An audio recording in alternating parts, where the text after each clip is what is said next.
Bine v-am găsit, dragii mei din Zodia Fecioară, oriunde v-ați afla. Bine ați venit tuturor pe canalul meu Tarot Flor de Loto, numele meu este Nina, pentru cei care nu mă cunosc, și ca de obicei mă bucur să vă am alături, atât pe dragii mei abonați, cum de asemenea și pe cei care poate sunteți pentru prima oară aici pe canal. Azi voi face o lectură atemporală, fără limită de timp, o lectură pe care voi să o puteți urmări oricând doriți sau atunci când apare în viața voastră. După cum bine știți, coincidențele în tarot nu există, așa că, dragilor, dacă a apărut în calea voastră această lectură, sunt sigură că o informație, un mesaj important trebuie să ajungă la voi. Desigur, dragii mei, un aspect important de care trebuie să țineți cont și anume faptul că voi vă construiți propriul viitor, așa că vă rog să luați decât acele mesaje care rezonează cu voi, iar restul lăsați-le să zboare în univers, pentru că sigur sunt pentru alte energii, alte persoane care într-o mai mică sau mai mare măsură au o legătură cu Zodia Fecioară. Desigur, dacă nu veți rezona deloc cu această lectură, puteți viziona celelalte zodii care pot reprezenta pentru voi poate ascendentul, luna, Venus sau oricare altă planetă importantă din cartea voastră natală. Lămurite toate aceste aspecte, haideți să vedem, dragilor, toți cei care aveți soare, lună, Venus, ascendentul în Zodia Fecioară, care este energia voastră, care este situația poate în care vă aflați în acest moment. Și pentru acest lucru am hotărât să nu mai folosesc cărți, în schimb am hotărât să folosesc această carte magică, da? Care să ne răspundă și să vedem care este energia voastră. Așa că haideți să vedem care este energia, dragilor mei, din Fecioară în următoarea perioadă, care este situația lor în acest moment când ei urmăresc această lectură.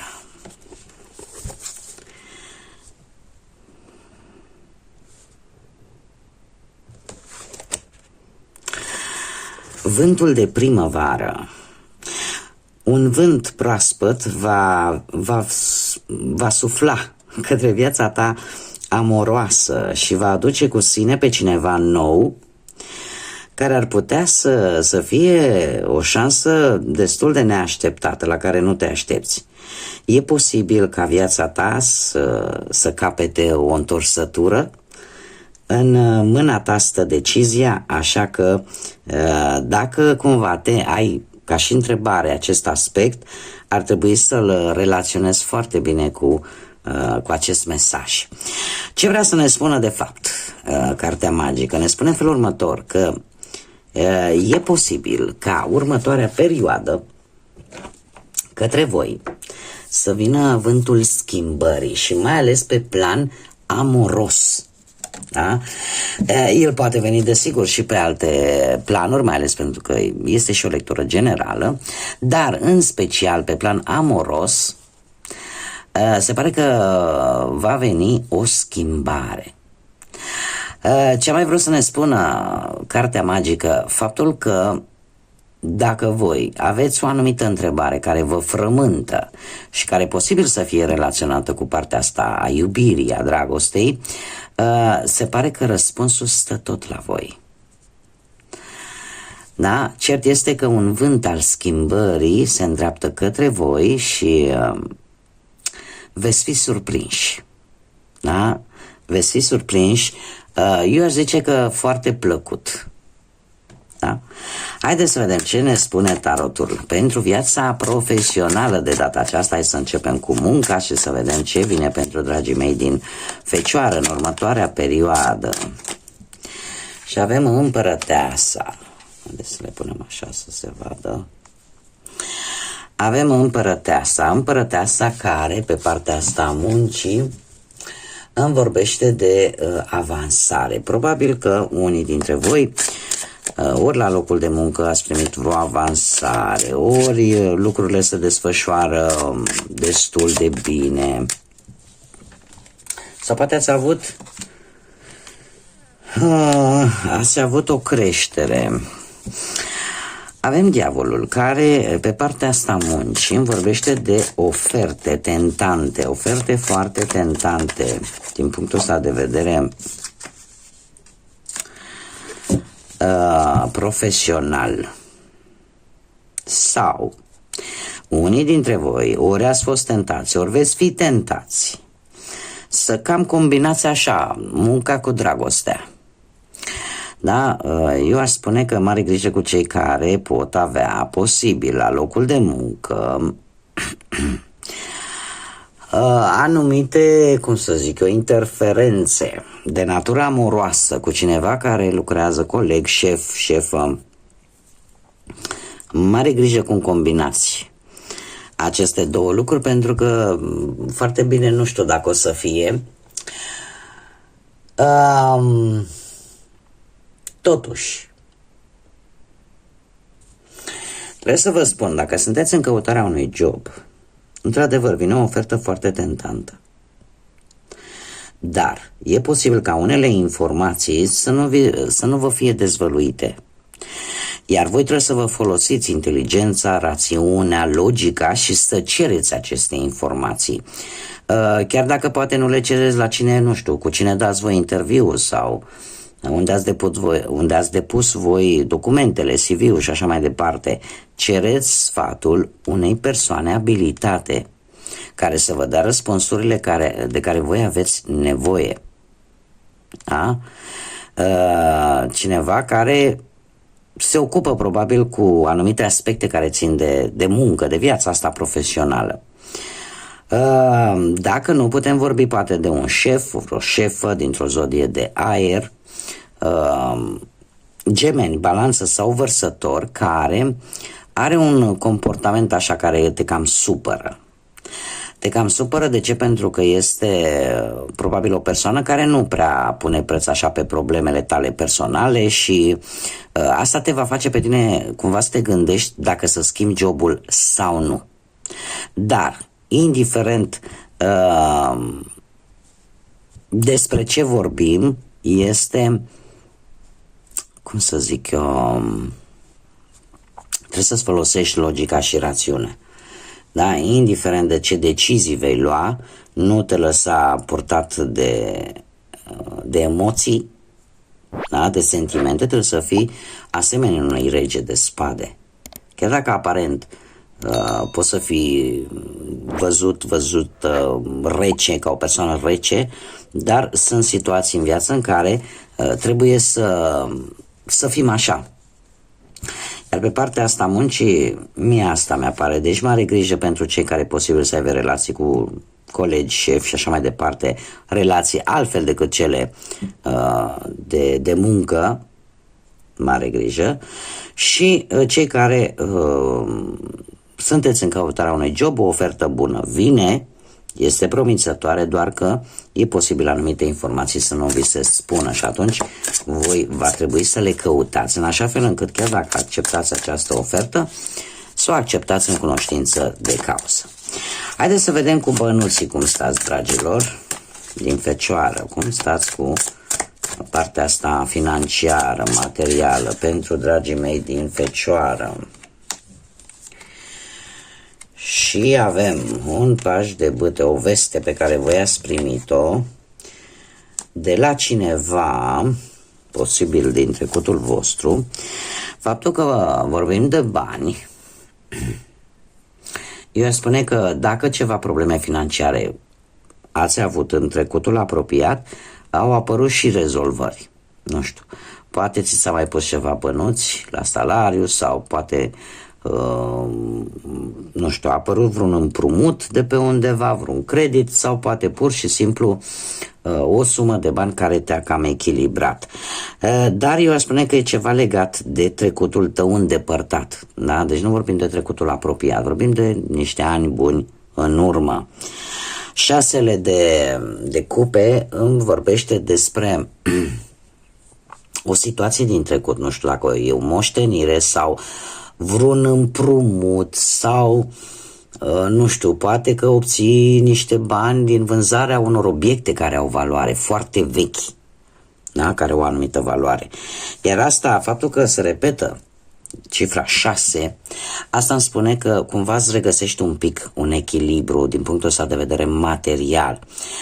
De obicei, numărul 6 îmi vorbește de armonie, îmi vorbește de acea necesitate de a lăsa în urmă ceva care nu-ți mai folosește, ceva care nu-ți mai face bine, pentru a construi ceva nou și în felul ăsta a te echilibra. Și când vorbim de bani, apare această necesitate de a fi foarte echilibrat din punctul ăsta de vedere financiar. Faptul că avem acest 6 de monede pe partea asta banilor îmi vorbește de o perioadă următoare în care, cum să spun eu, ori vei cere un credit, ori ceva bani îți vin. Da? Nu vor fi din noroc, nu vor avea nicio legătură cu norocul, vor veni pur și simplu în urma muncii tale. Da? Nu știu, vreun ajutor care îți vine așa, pe negândite. Eu de obicei spun, 6 de monede este o carte karmică și dacă tu ai ajutat pe cineva la un moment dat, cumva karma ți se întoarce și la rândul tău primești un sprijin financiar atunci când ai cea mai mare nevoie. Haideți să vedem cu dragostea cum stați, dragii mei din Fecioară, cei care sunteți într-o pereche. Dragilor, cu luna aici, ați avut o perioadă în care, nu știu, ori schimbări bruște au început să cam apară în relația voastră. Acum era bine, acum nu mai era bine. Acum stai că ne despărțim, stai că ne luăm, stai că... Da, a fost așa cam un dute vino în relația voastră. Și ea spune nu pentru că lipsea romantismul sau că lipseau sentimentele. Cred că alta era cauza. Și avem un rege de bâte, semne de foc. Berbec, leu, săgetător, semne de foc care pe partea asta dragostei, mai ales în pereche, eu aș spune că o perioadă destul de stabilă va veni pentru voi, în care veți face lucruri împreună. Da, și adică ar veni așa o perioadă mai liniștită, mai stabilă. Dar dacă totuși există printre voi unii care aveți o situație un pic mai negativă, eu aș zice că, sau cel puțin cărțile astea îmi transmit, că ar trebui să lucrați amândoi la relație, da? Nu decât unul singur. Adică ar trebui implicarea ambilor. Și bineînțeles, să repet acest element de foc, avem un cavaler de data aceasta de bâte, care îmi spune că e nevoie, cumva, cred că amândoi trebuie să faceți un compromis. Dar un compromis în ce sens? Nu știu, să fiți sinceri în primul rând și în primul rând unul cu celălalt și nu știu dacă unii dintre voi posibil să aveți copii și asta să contribuie foarte mult la reglarea, ca să zic așa, a relației. Nu știu dacă dintre voi aveți copii mai mari, da? Deci nu neapărat adolescenți, un pic mai mari, dar care tot așa sunt din zodii de foc, berbec, leu, săgetător, dar care cumva vor avea o contribuție benefică pentru voi. Ce ar mai fi de spus? Dacă nu vorbim de un copil, atunci vorbim de o persoană tânără, vorbim, cum am mai spus, de un compromis. Da, un compromis care trebuie făcut din partea ambilor. Adică fiecare trebuie să lase de la el, să accepte un anumit aspect al celuilalt, în așa fel încât relația asta nu mai fie totuși în starea asta așa de dute vino și de confuzie. Haideți să vedem cei care sunteți singuri. Și la cei care sunteți singuri trebuie să fac această precizare. Se încadrează toate acele persoane care în acest moment sunt singure, indiferent de situația prin care au trecut și care le-au făcut să rămână singure. Aici intervin și cei care din păcate au rămas singuri în urma văduviei, intervin și cei care poate în urma unui divorț, a unei despărțiri, da? Sau cei care poate până acum nu au reușit să-și găsească perechea. Da? Fac această precizare pentru că am primit mesaje în care mi se spunea: dom'le, de ce nu faci și pentru văduvi sau văduve? Da? Nu contează cum motivul pentru care voi sunteți singuri în acest moment, această parte a lecturii este pentru voi. Bun, dragii mei, haideți să vedem ce avem aici. Și avem un 10 de monede care vă reprezintă chiar pe voi. într-un trecut nu foarte îndepărtat, aș spune că cineva a apărut în viața voastră, cineva cu o situație materială bună și care are legătură, încă o dată, avem suita regală, da? Avem atât regele cât și regina de spade și dacă are legătură cu zodiile de aer, balanță, gemeni sau vărsător. Este cineva care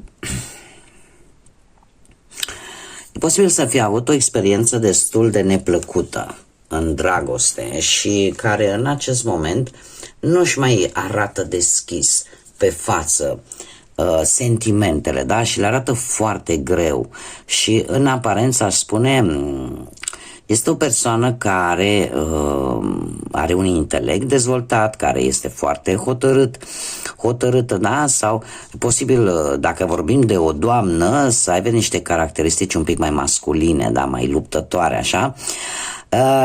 Iar dacă vorbim de un domn, atunci e o persoană care e destul de virilă, intelectuală, da? Și foarte serioasă, așa, da? Cert este că, indiferent că vorbim la feminin sau la masculin, este o persoană care își arată cu greu sentimentele.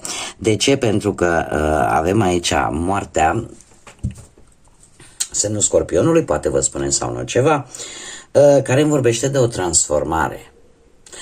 Este posibil ca această persoană ori să fie o persoană care a trecut printr-o văduvie sau o persoană care este încă în plină transformare. Adică este încă în perioada aia în care procesează tot ceea ce i s-a întâmplat și probabil că tocmai din această cauză are aceste rețineri.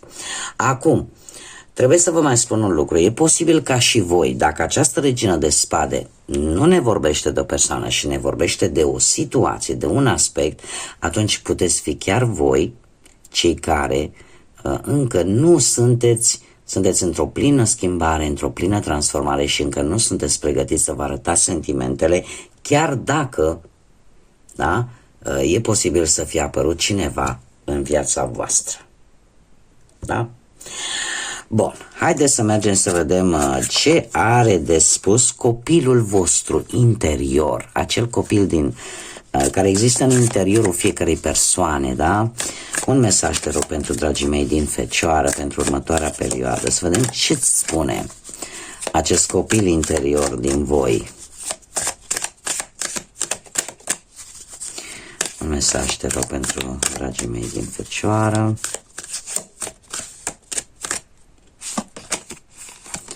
Integritate. Dragilor, se pare că trăiești cu această integritate și cu această onoare. Fii sincer și cu valorile pe care tu le ai.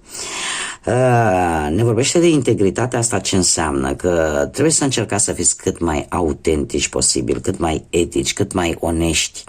Da? Pentru că dacă nu o veți face, avem și varianta de umbră, vei avea foarte multe decepții și cred că vei da dovadă de oarecum de lumea te va percepe ca o persoană falsă. Da? Pentru că avem două variante. Varianta de lumină care te îndeamnă să fii cinstită, să fii etic, da? Să fii autentic. Da? Să fie așa cum în general sunt fecioarele. Da? Sunt foarte perfecționiste și în general își mențin până în pânzele albe punctul de vedere, da? E un îndemn de a trăi cât mai corect posibil și de a face lucrurile cât mai corect posibil. Haideți să vedem ce mesaj avem de la un mesaj divin. Voi lua decât prima carte pentru că au căzut în grup și erau foarte multe și o voi lua decât cea care s-a arătat. Deci este un mesaj divin din partea păsărilor. Și avem vulturul, eu aș spune mai degrabă seamănă cu condorul, care spune așa: acceptă inevitabilul, lasă trecutul în urmă și dă bun venit acestei renașteri care e pe cale să înceapă. Este foarte interesant. De ce? Pentru că încă de la început îmi cer scuze, am vorbit destul de mult și laringele începe să fie un pic, să mă cam supere. Deci, încă de la început am văzut că e vorba de o transformare, că e vorba de lucruri pe care trebuie schimbate, da? Cum bine am văzut aici, da? Ia să vedem. Unde era? Așa, cu cei 2 de 6 pe care i-am avut, da? Care ne spune și un îndemn de a, cum să spun eu, de a lăsa ce e nefolositor, ce nu-ți mai știi că și vezi că nu-ți mai face bine, dar lăsa în urmă pentru a construi ceva nou. Și încă o dată, acest mesaj divin al păsărilor îți spune cam cu alte cuvinte, dar cam cu aceeași esență: acceptă inevitabilul și lasă trecutul, lasă ceea ce nu-ți mai folosește pentru a putea renaște și pentru a putea soi cu un început mult mai proaspăt și mult mai bun pentru tine. Bun, dragilor, aceasta a fost lectura pentru voi. Eu vă mulțumesc pentru atenție, de asemenea vă mulțumesc tuturor pentru aportul pe care voi vi l-ați adus la toate lecturile pe care eu le public, prin faptul că v-ați abonat, prin faptul că ați dat like, ați lăsat un comentariu sau că ați distribuit. Eu nu pot decât să vă mulțumesc din suflet tuturor și, desigur, pentru cei care sunteți noi, dacă rezonați, dacă considerați că vă plac lecturile mele, nu ezitați, abonați-vă.